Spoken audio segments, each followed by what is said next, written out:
My name is John DeLeo. I'll be 100 in March. My rate was Seaman First Class. I loved it. I loved being the nobody because that's who ran the ship, the nobodies. I was 17 going on 18 And why did you enlist? to escape the Army, really. And if I didn't, they were drafting 18-year-olds and they were deciding where you were to go. You could have been an atomic bomb scientist. They put you somewhere else, the Navy. So that's why you were like, no, I want to be in the water. Why do you like the water so much? You just told me you love the water. I Why? really grew up in the, around the beaches with the water, the Atlantic, and I enjoyed it at an early age. When did you first get on the USS Missouri? In May 1944, Where were you? I just got out of training.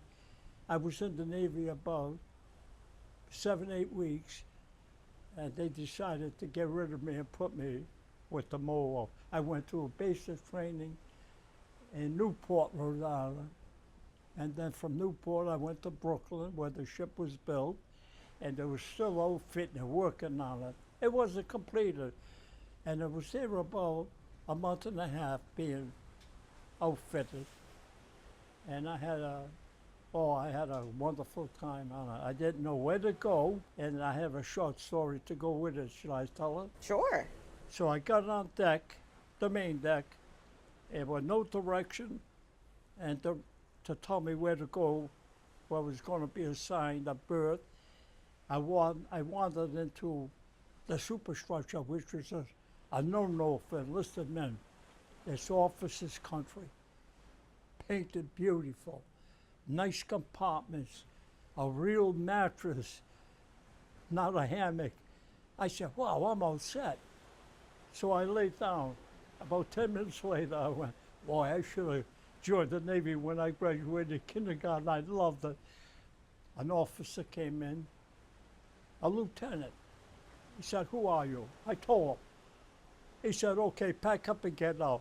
And since then, I never liked lieutenants.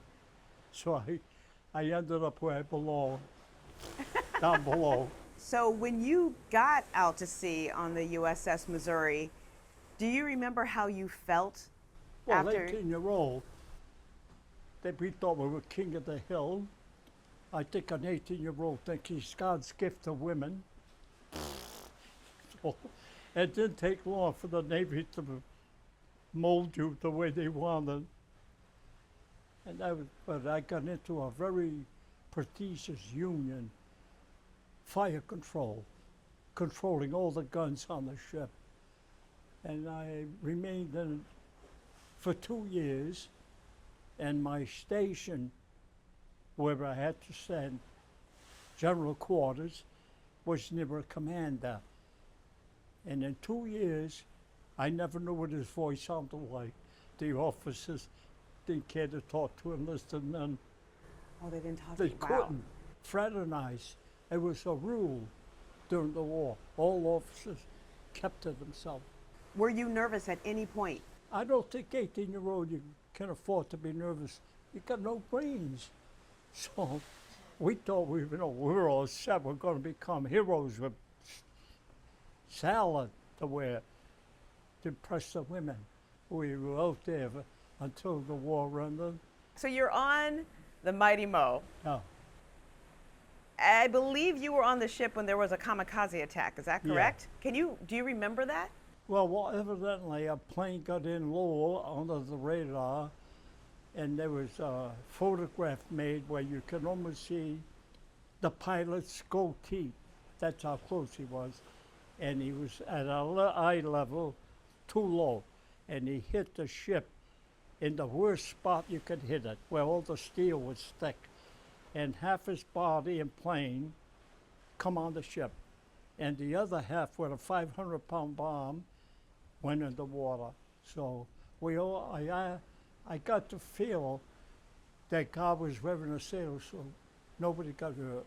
So, But you saw this happening. I mean, that had no, to I be. didn't actually see it Oh, happen. okay. A photograph, but I saw the results of it. Half his body was on the deck, and they were just about going to wash it off into the ocean. And the captain of the ship, who must have been a very stout Irish Catholic, he gave a military funeral. And it was the happiest funeral I ever attended. They buried him like they would do me, wrap him up, and we had to stand at attention. And years later, relatives of his family, probably nieces and great nieces, came back to Pearl Harbor here to thank the American government for giving him a decent burial, really, which was very heartwarming and nice. When you think about your time in the middle of the battle during World War II, was there ever a time when you thought you might not make it off of the ship? Never. An 18-year-old? Never. Never, of course not. They loved it. They were going to win medals to impress the women. How can you be afraid? That's all you were thinking about. So then, let's say when word comes through the ship that the Japanese were going to surrender, do you remember word spreading through all of the servicemen? We knew they gave up. We knew they surrendered. It took 2 weeks for the Japanese Empire to form a committee to sign the papers with MacArthur, because all the big men were dead. They got shot down in planes, battles, and so they chose a Japanese politician with a wooden leg. He represented Japan and signed the papers with MacArthur, and I was one of hundreds and hundreds of men looking up from the top. Now, we weren't allowed to get too close. Only officers could get in the surrounding area, but we witnessed it. Do you remember how you found out that the Japanese had surrendered? Well, it's hard to go back 80 years and think how I felt at it. Oh, well, I think I was glad the war was over. I think I was happy to know that I was going to end up going home and eat the Italian food I was used to. So it's hard to be out there at any great length of time. Of course, today, that can't happen. They send people home. But you could, if the war didn't end, I could very well have stood there a year and a half, 2 years out to sea. And there were times I thought I could make it swimming home. Long swim. I knew I could make it halfway, but then I would have to turn around and go back. So that surrender, could you hear anything, or were you just able to see anything? Well, we heard the end of it. When it was finally over, MacArthur got the book they signed. He slammed it shut, and he said, "These proceedings are over." That was it. They had to all disperse and go back. And I was too young to get out of the service, so they kept me in until May of '46. But it was over. So I know you were only 18, but did it resonate with you that you were witnessing history during the surrender? Well, we didn't realize it at the time, you know, but everything you do now is history up the road. So who knew it was going to become what it is? We didn't think it'd be that serious. They gave up, good. And so what does it mean to you now to be back here for the 80th anniversary? Looking forward to go back aboard my ship. You want to buy it? I've been trying to sell it. You're going to try to sell it? But I can't wait to get back on, just to walk on that deck. I was on it 2 years, so it was quite a ship, great ship. How long has it been since you've been next to Mighty Mo? Well, I did see it in '98, but I haven't been back since a long time.